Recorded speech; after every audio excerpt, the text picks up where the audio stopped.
Ladies and gentlemen, we are arriving at the conclusion of the Warsaw Security Public Dialogue, which has been extremely interesting, of course. But to give us the closing remarks, I'd like to invite to the stage the president of the Casimir Pulaski Foundation, Mr. Zbigniew Pisarski. Zbyszek, please join us.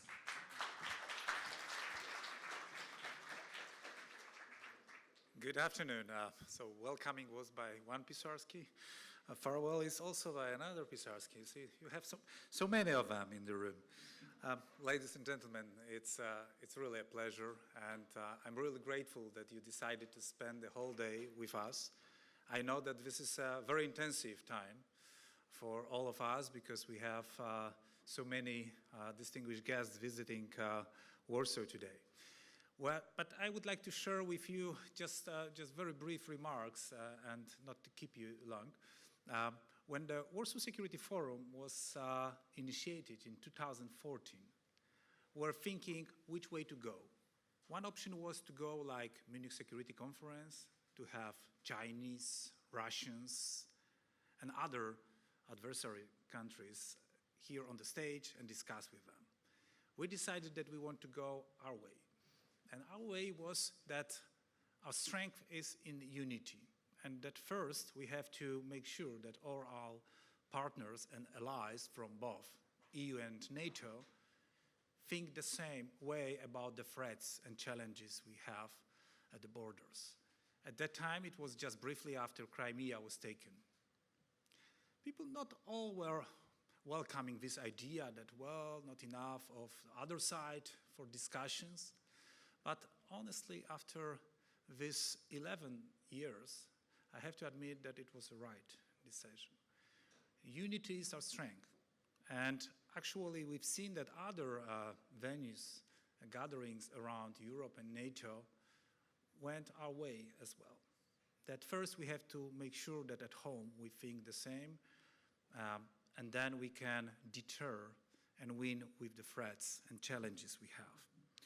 After today's sessions, I have just very brief three remarks and three conclusions. The first one is that security cannot be outsourced. And I think that all said it towards us, starting from President Trump, with J.D. Vance in Munich, and all the others requesting Europe's, do your homework, do your job. And I think we are doing it. So if we had recently an era of China, I believe that ahead of us is era of Europe. And I think that there is no reason why 500 million people with very big wallets cannot afford to pay for its own security. And I think that if we will only dare to use our capacity, we will be able to defend ourselves. The second is that freedom must be actively defended. We have the power, we have the strength, but we should not be afraid to use it, to show it. If you look at the statistics, Europe itself towards Russia, this is like 11-1 about military potential. Are we really afraid to show our strength? If we will be afraid, it is invitation. So we have to show our strength. The third, actually something what I started. Unity is our biggest strength. So we have to stay united. On the May 9th, Prime Minister Fico is going to Moscow. This is something shameful in the situation that we are facing right now. I think that when we have discussions, are Ukrainians allowed to continue their defense? Should they dare to attack Russian territory? It depends. It's decision of Ukrainians. They didn't start this war.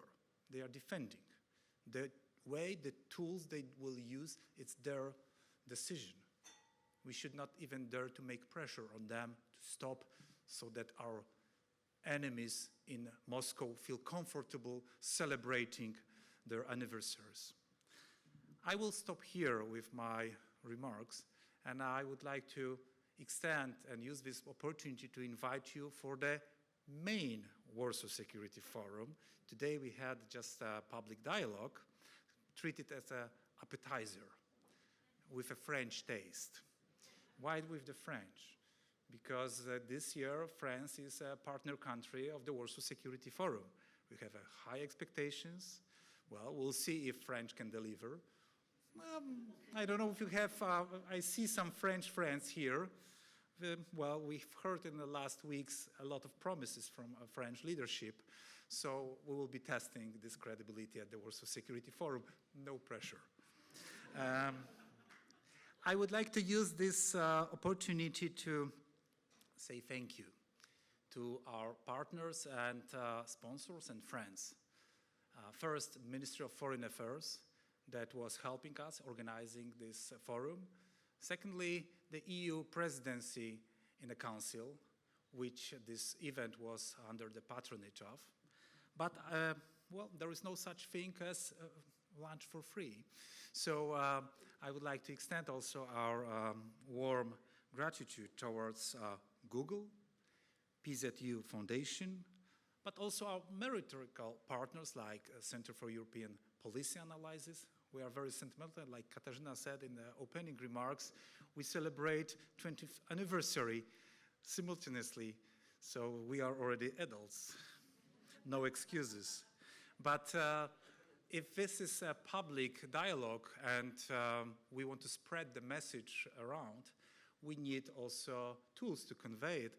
And sorry to our friends from TVP World and Politico, we use you as a tool, but thank you for your help to spread the message around what we were discussing here. So I think that's all from me. I would like to invite you for some glass of wine, some cocktail, and well, au revoir. Thank you very much, Zbigniew. Thank you very much, all of you, ladies and gentlemen, all of the distinguished participants. By Zbigniew's speech, we will conclude now the Warsaw Security Forum public dialogue. I think that one message for everybody to take out of here, however, whatever we're looking at what we need to achieve, the priority still should remain: let's support Ukraine, let's support Ukraine, let's support Ukraine.